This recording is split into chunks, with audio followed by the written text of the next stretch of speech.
नबी सल्लल्लाहु अलैहि वसल्लम के सदक़े से हम अपने किए हुए वादों की तकमील की तरफ अब जा रहे हैं। तो आज प्राइम मिनिस्टर जो हैं वो पहले मरहले में, और भी वहाँ पर बहुत सारे घर बनेंगे, लेकिन पहले मरहले में 1320 घर जो नया पाकिस्तान हाउसिंग सोसाइटी के हाउसिंग अथॉरिटी के अंडर 1320 घर हैं, उनके मालिकाना हकूक लोगों को मिलने हैं। और ये आपको मैंने बताया था, ये बिल्कुल गरीब पिसा हुआ तबका जिसके बारे में पहले नहीं सोचा गया।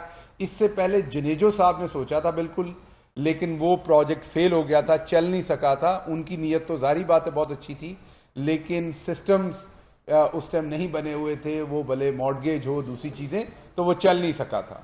दूसरा बड़ा प्रोजेक्ट जो प्राइम मिनिस्टर वहां पर इफ्तिताह करने जा रहे हैं वो ओपीडी और जो एक टीचिंग हॉस्पिटल है पेशावर के अंदर, उसका ओपीडी और दूसरे तमाम उसके अंदर नए विंग्स ऐड किए जा रहे हैं। उस हॉस्पिटल को ऑलमोस्ट डबल किया जा रहा है उसकी कैपेसिटी को इन टर्म्स ऑफ ओपीडी और दूसरे शोबाजात, ताकि आपको पता है कोविड और दूसरी चीज़ों का प्रेशर भी है, तो बहुत ही state of the art hospital बना है। आपको मैं उसकी तस्वीरें अभी शेयर करता हूं प्रेस कॉन्फ्रेंस के बाद, ताकि आप फाइल कर सकें उन तस्वीरों को और डिटेल्स। और ये जो तीनों प्रोजेक्ट्स हैं इनकी डिटेल्स मैं आपको अभी दूंगा प्रेस कॉन्फ्रेंस के बाद, उनकी तमाम डिटेल्स। आज मैं चाहता हूं पूरी डिटेल में अबाई साहब बात करें, इसलिए मैं शॉर्ट रख रहा हूं इस बात को। तीसरा जो अहम मंसूबा प्राइम मिनिस्टर आज जिसका इफ्तिताह करने जा रहे हैं पेशावर में, वो मंसूबा है वाइडनिंग जो रोड है चित्राल से शंदूर। ये 153 किलोमीटर की रोड है। ये हमें सीपैक में भी सर्व करेगी। ये बहुत ही स्ट्रेटेजिक इंपॉर्टेंस की ये रोड है। ये 153 किलोमीटर 153 किलोमीटर की रोड है जो चित्राल शंदूर रोड जिसे हम कहते हैं। और इसी तरीके से रीहैब का प्रोजेक्ट है पेशावर और डेरा आदम खेल का। ये अल्लाह का शुक्र है कि कल ही मेरी मुराद सईद साहब से बात हुई थी, उनकी खुसूसी तवज्जो की वजह से ये प्रोजेक्ट अगले चंद महीनों में ख़त्म हो जाएगा, बिकॉज ये पिछले कई महीने से इस पर काम हो रहा है और इस पर अब जो आखिरी लेयर होती है रोड के ऊपर वो पड़ रही है। और ये हमने तेज़ तरीन काम किया है इस रोड के ऊपर, क्योंकि शहरियों को बहुत तकलीफ थी।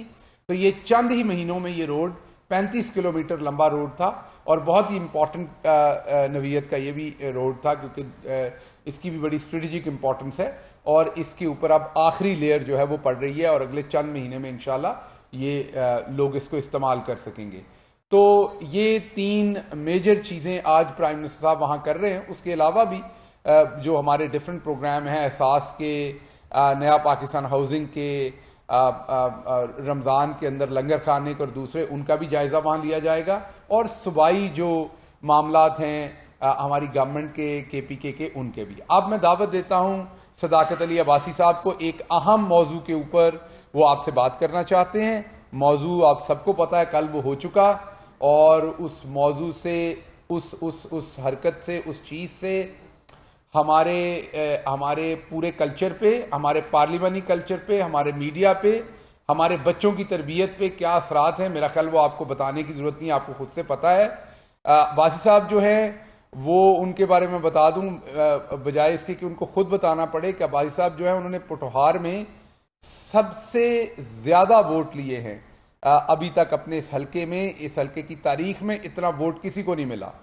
और अब्बासी साहब पेशे के एतबार से एक उस्ताद है। मैं और ये एक चीज़ हमारे में कॉमन है, ये और मैं एक ही जगह पे पढ़ाते भी रहे हैं, और ये पेशे के एतबार से एक उस्ताद है। और इसलिए भी इनको दुख ज़्यादा है क्योंकि ये ज़ाती तौर पर बच्चों की तालीम और तरबियत पे, सोसाइटी के बच्चों की तालीम और तरबियत के ऊपर बहुत इनकी गहरी नज़र है। तो ऐसा प्लीज़। बहुत शुक्रिया जी।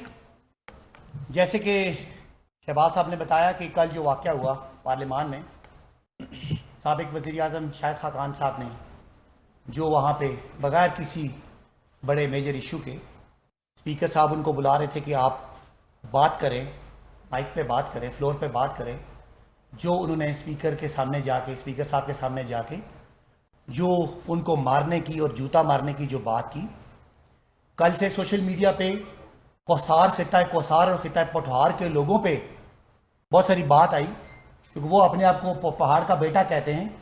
और इस तरह की अदम बर्दाश्त वाली जो बात है, तो मैं खिता पोठवार और कोसार की तरफ से, जैसे शहबाज साहब ने बताया कि इस पूरी बेल्ट में सबसे ज़्यादा वोट मुझे पड़ा, तारीख में इतना किसी को वोट नहीं पड़ा, तो उनकी तरफ से जो उन सब की दिल आज़ारी हुई है इस सारे वाक़े से, उस हवाले से मैं रिस्पांस देने आया हूँ। पूरे पोठवार और कोसार की तरफ से हम समझते हैं कि ये स्पीकर साहब के सामने जाके उनको मारने की बात करना बिल्कुल गैर सियासी, गैर जमहूरी और गैर इखलाकी हरकत थी। हम समझते हैं कि ये इस तरह की हरकत कोई आम आदमी भी करे, उसको मीडिया को, पॉलिटिकल पार्टीज को, इंटेलिजेंशिया को, दानिश्वरों को, एंकर्स को बुरी तरह इसको डिस्करेज करना चाहिए, क्योंकि ये माशरे में एक तशद्दुद को प्रमोट करता है। और जो हम पिछले 20-30 साल से कोशिश कर रहे हैं कि इस माशरे में बर्दाश्त हो, हम मुज़ाकरात से, हम दलील से, हम बातचीत से एक दूसरे का मौक़िफ़ समझे, उसकी बजाय अगर पार्लियामान में उनके पास जूता था तो वो दिखाया, उन्होंने मारने की कोशिश या बात की। बाहर जब उन पे बात होती है तो वो एक पॉलिटिकल पार्टी का वजीर आजम साहब का ये कहता है कि मुझे कोई एक गाली देगा तो मैं उसके बदले में 10 गालियां दूंगा, मुझे कोई एक थप्पड़ मारेगा मैं उसको 10 थप्पड़ मारूंगा। आम आवाम का एहतजाज जहां होता है वहां वो लोगों के पीछे भागता है उनको लाते मारने के लिए। ऐसे लोग अगर ईवान में बैठे होंगे, नुमाइंदगी कर रहे होंगे, तो मुआशरे में एक अदम बर्दाश्त का कल्चर होगा।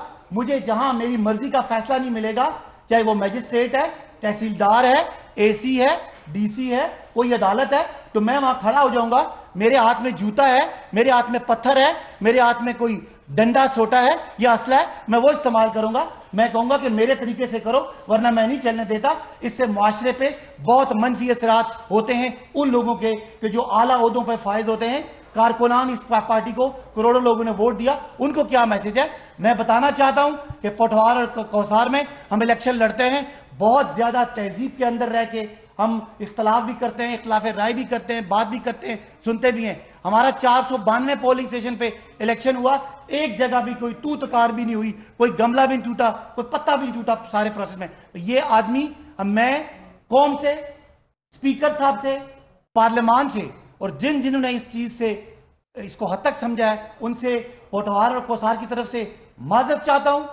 मैं इस चीज के लिए कि ये जो ये रविश है, इसको कंडेम करने के लिए तमाम एंकर पर्सन से बात करता हूं कि अक्रॉस द पॉलिटिकल डिवाइड, ये नहीं कि अब आपको कोई चीज सूट करती है, ये चीज मुआशरे के लिए बड़ी नुकसानदेह है, कारकुनान के लिए बड़ी नुकसानदेह है। और वो फोरम जहां फैसले होते हैं और फैसला साजों के लिए उनका फैसला अमल दरामद करने के लिए बड़ी ज्यादा जरूरी है।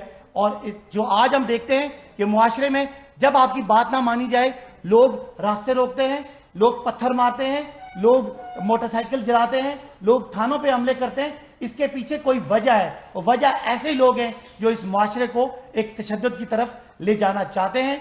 मैं मुतालबा करता हूं शाहिद खाकान अब्बासी से कि किसी फोरम आने से पहले स्पीकर साहब से माफी मांगे, पार्लियामान से, जो पार्लियामान इस जमहूरियत का, जमहूरी निजाम का मेंबर और महराब है, और स्पीकर उस पूरे कौम की सियासत का, जमहूरियत का और जमहूरी इदारों का एक इमाम है। उसको इस तरह धमकी देने से जो एक इदारों की तज़हीक हुई है, वोट के तकद्दुस की बात करने वाले, वोटों का मंबा और मेंबर में बैठे हुए आदमी की अगर तज़हीक करेगा, अगर पूरी कौम नहीं बोलेगी, तो ये रविश चलती जाएगी और माशरे में अदम बर्दाश्त और तशद्दुद का एलिमेंट आएगा। यही तशद्दुद फिर घर में होता है, जो घरेलू तशद्दुद है, जो डोमेस्टिक वायलेंस है। वो क्या कि आप मेरी बात नहीं मानोगी या मैं आपकी बात नहीं मानूंगा, तो आप मुझ पर हाथ उठाओगे या मैं आप पर हाथ उठाऊंगा। ये मुआशरे के लीडर अगर इस तरह की बातें करेंगे तो खानदान के अंदर भी तशद्दुद होगा, मुआशरे के अंदर भी तशद्दुद होगा, बरादरियों में होगा, जिरगों में होगा, अदालतों पे होगा, हर उस फोरम पे होगा। लिहाजा इसको कंडेम करना पूरे मुआशरे का ये फर्ज है। मैं स्पीकर साहब से कहता हूं शाहिद खाकान साहब पे पाबंदी लगाई जाए, जब तक वो कौम से माफी ना मांगे उनको असेंबली का फोरम इस्तेमाल करने की इजाजत ना दी जाए। मैं शाहिद खाकान से कहता हूं कौम से माफी मांगे। मैं इसके बाद पॉलिटिकल पार्टीज, चाहे वो पीपल्स पार्टी है, चाहे वो नून लीग, पहले नून लीग से ये तकाजा करता हूं, डिमांड करता हूं कि शाहिद खाकान को नुमाइंदगी से और उनकी जो रिप्रेजेंटेशन है उससे हटाया जाए, जब तक वो इस रवैये, इस रविश से, इस गैर जमहूरी, गैर अखलाकी रविश से माफी ना मांगे। मैं पीपल्स पार्टी और दूसरी मजहबी जमातों से भी तकाजा करता हूं, इनके साथ कोई डायलॉग ना किया जाए। पीपल्स पार्टी जो जमहूरी कदरों की, जमहूरी नॉर्म्स की बात करती है, क्या ये जमहूरी नॉर्म है कि स्पीकर अगर आपको बुला रहा है कि आप माइक पे जाएं और आप जाके स्पीकर को मारने के लिए दौड़ते हैं? अगर कोई सेल्फ रिस्पेक्ट है पीपल्स पार्टी ने, जब शाहिद खाकान ने आपको एक शो काज नोटिस दिया तो आपने उसको फाड़ के फेंका, ठीक है, आपका जमहूरी राइट है। और पीपल्स पार्टी की सेंट्रल एग्जीक्यूटिव कमेटी ने तालियों से इसका इस्तकबाल किया।